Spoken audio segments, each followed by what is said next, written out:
Association of Southeast Town Unions (ASETU) has raised the alarm of imminent food scarcity and hunger in the southeast following persistent attacks on farmers by armed herdsmen.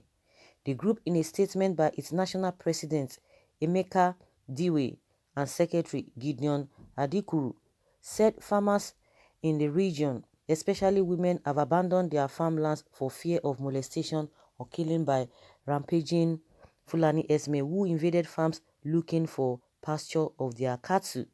Asetu, which decried the rise in insecurity in recent months in the zone, said if the attacks of farmers was not stopped, the region would be faced with food supply crisis. Agricultural productivity has fallen so badly because rural farmers have no illusion that their lives are no longer safe working on their farmlands. With its attendant impact on food security, hunger has become the lot of vast majority of our people. Day after day, lives of people are unnecessarily lost in the hands of bandits, herdsmen, and insurgents. Only last week, another reprehensive attack by herdsmen occurred in Ebonyi State. The inability of the authorities to rise to the occasion and bring the perpetrators to book has now pushed women of the affected communities into the streets to protest and register their disgust and frustrations with a sovereign nation which has displayed unchanging incapacitation to deploy its coercive apparatus to protect its ostensible citizens, the group said. The group also lamented the precarious situation Igbo land found itself in Nigeria even as the country clocked 60 years.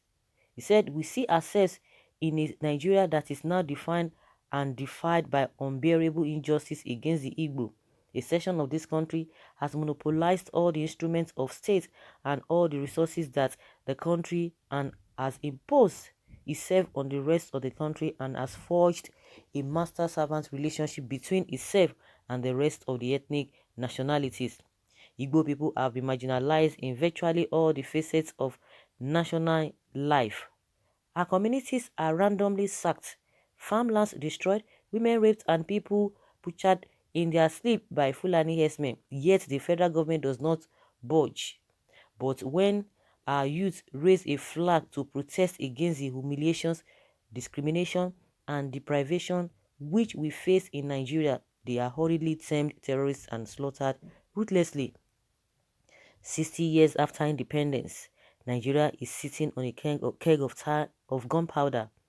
No Nigeria or no nation thrives on outrageous injustice of Nigeria's dimension and proportion.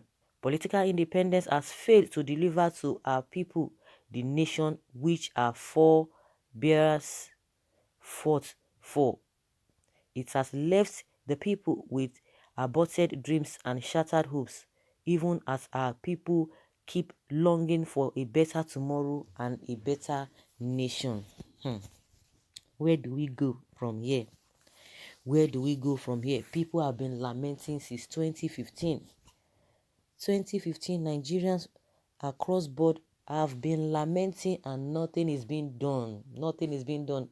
I think there's an incident again that happened in Katsina recently, and that is the president's town or state.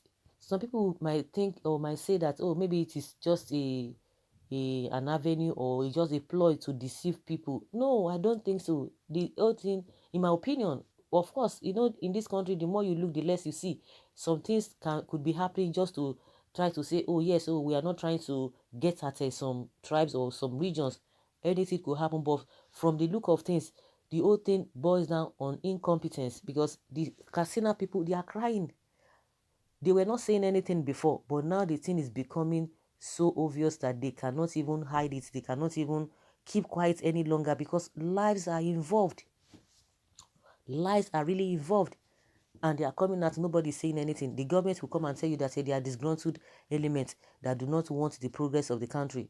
But coming back to the Southeast, everybody must speak for himself or herself on what they feel. So you can't use other people's situation to judge. So the the Igbos that are complaining, they have their the right to complain, because that's what they are feeling, that's what they are going through. So they are not even interested in what is happening elsewhere. In as much they don't have peace, they don't have what it takes to have a good life. People are doing their jobs, they are doing their own work, and yet they are not being encouraged.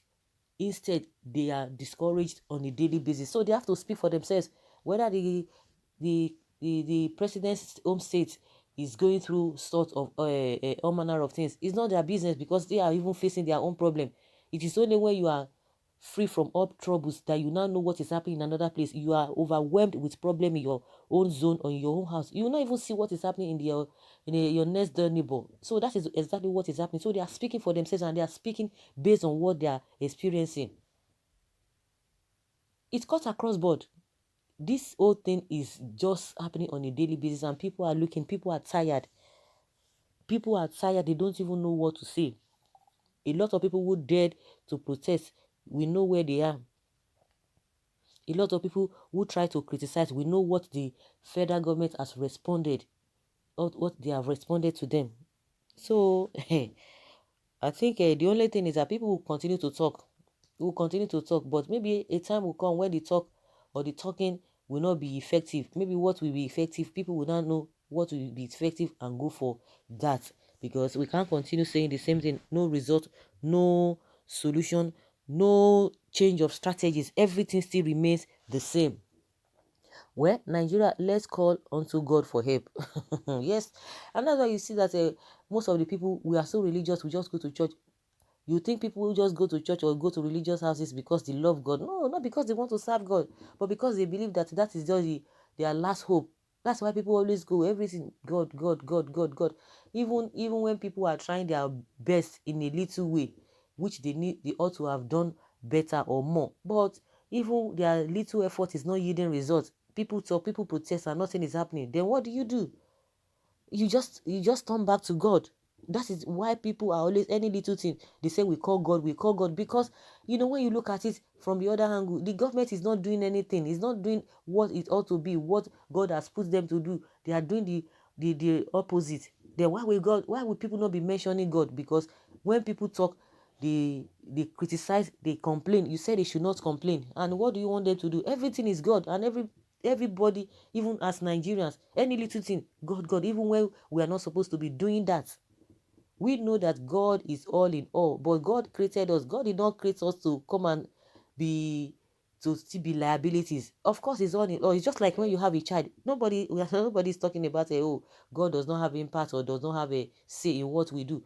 But a situation whereby you have a parent as children, when the parent has children, and there's a stage that which the father, the parents will still take care of the child. The child will grow to a very old age, or maybe at certain age, and the child will take responsibility. That is what is happening here.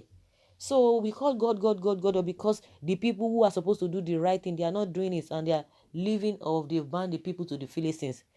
So with all this is happening, food scarcity is already there, because people are not going to camp the farms again, and things are expensive. The few ones that are available, people want to rush it, and nobody want to sell it cheap. They will sell it at high prices. But the federal government is telling us that food are now cheaper, based on somebody saying, writing reports, expert writing reports. We are talking of reality. They are talking of paperwork. So guys, let's hear your opinion. Leave your comment below and let us know your thoughts on this. Thank you.